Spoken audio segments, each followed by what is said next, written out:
बिस्मिल्लाहिर्रहमानिर्रहीम। देखती आंखों सुनते कानों, अस्सलाम वालेकुम। तो कैसी है नवीदा की यूट्यूब फैमिली। उम्मीद करती हूँ कि सब ठीक ठाक होंगे, खैर वाफियत से होंगे, खुश रहें, आबाद रहें।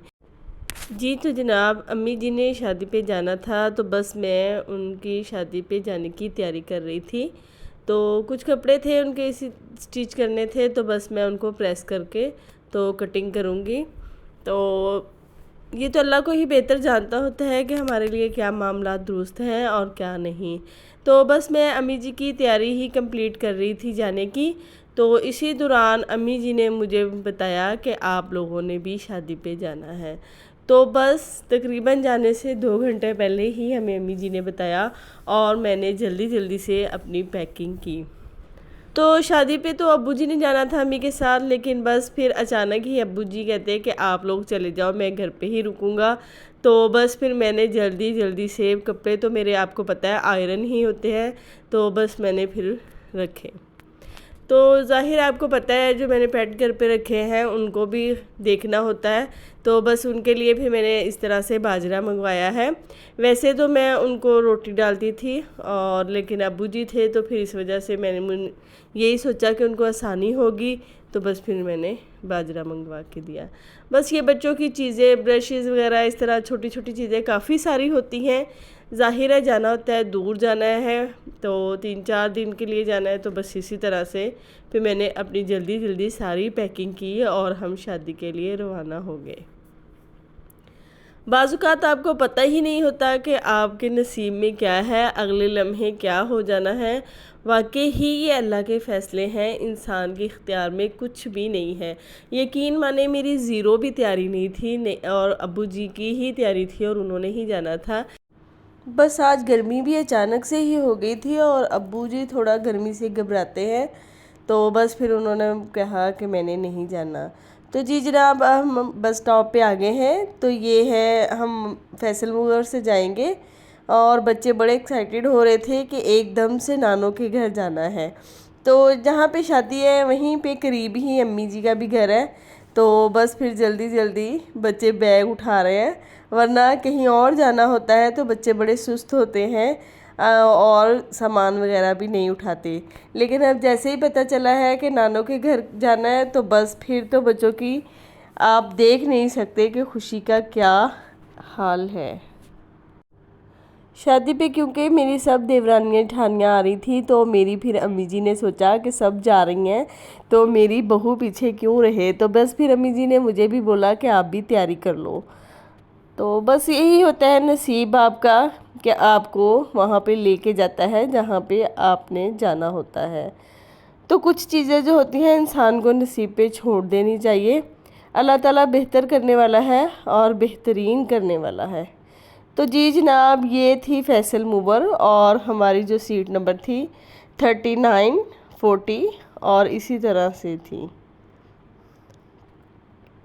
तो बस हम खैर आफियत से अपने सफ़र की तरफ रवाना हो गए और बड़े ही अच्छा मौसम था, लेकिन अंदर काफ़ी गर्मी लग रही थी।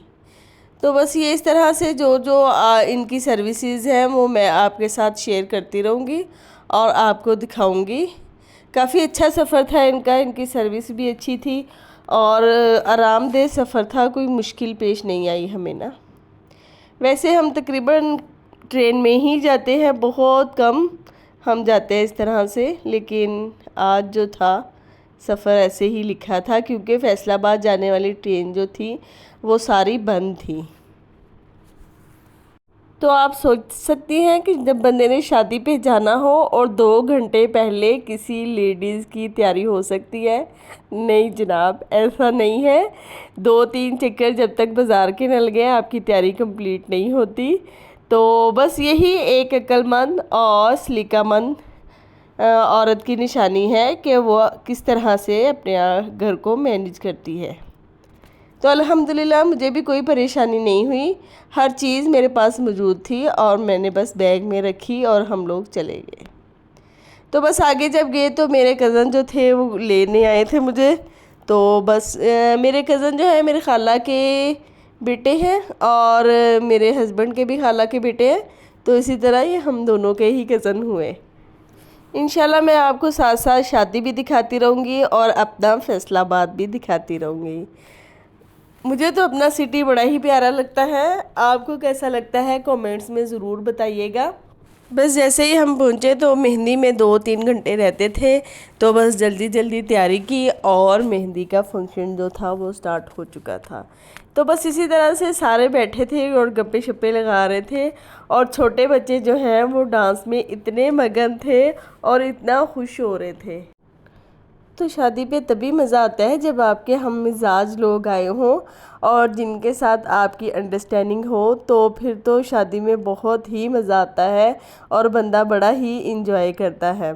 तो इसी तरह हमारा जो देवरानी जिठानी का रिश्ता है उसमें हमारी काफ़ी ज़्यादा अंडरस्टैंडिंग है और हमें बहुत ही मज़ा आता है। बस जब भी आप कहीं जाएं शादी वगैरह या कहीं भी किसी भी फंक्शन पे, तो उसको खूब इंजॉय किया करें और अल्लाह से दुआ किया करें कि अल्लाह पाक आपको नज़र बद से बचाए और इसी तरह हंसता मुस्कुराता रखे।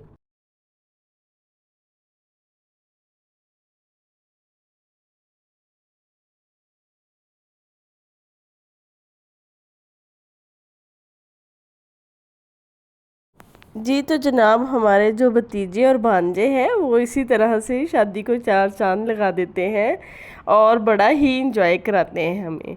तो उसके बाद मेहंदी ख़त्म हो गई थी, तो मेहंदी के बाद फिर सब लोग अंदर आ गए थे और कपल डांस हुआ और इसी तरह से जो हमारे भांजे और भतीजे थे वो डांस करते रहे।